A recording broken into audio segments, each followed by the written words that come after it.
commended for getting a lot of facts out that a lot of people are simply not aware of. My research focuses on a more near-term solar cycle, one that's 206 years long, which really accounts for most of the climate variation we've had since our country was founded. And so that's why I developed the relational cycle theory, cycles that we can relate to in our lifetime, our parents' lifetime, our grandchildren's lifetime. And I think those are more necessary to hear about right now. And we're going to come back in a moment, John, as you talk about the sun is causing a 30-year cold spell. Just how cold is that going to get? When the sun cuts back dramatically on the amount of energy that it uses to warm the planet, as a result, we get cold. In the past, the sun was very active and the planet was warm. We had so-called real global warming caused by the sun, not mankind.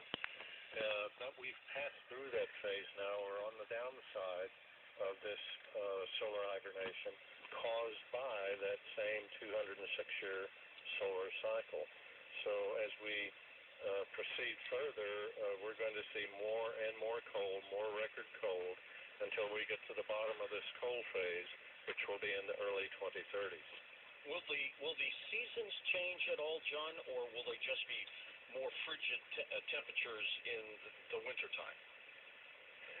We're going to get colder winters and longer winters. We're still going to have 4 seasons, as always, but it's going to be the brutality of the winters, especially during planting time in the spring, where we'll see planting that's attempted but frozen out, and that will lead to a second or a third attempt at a planting in the wheat, corn, and soybean crops belts, and some of those will fail as well. And once you get to the third planting, then you're in pretty deep trouble in terms of harvest on the back end.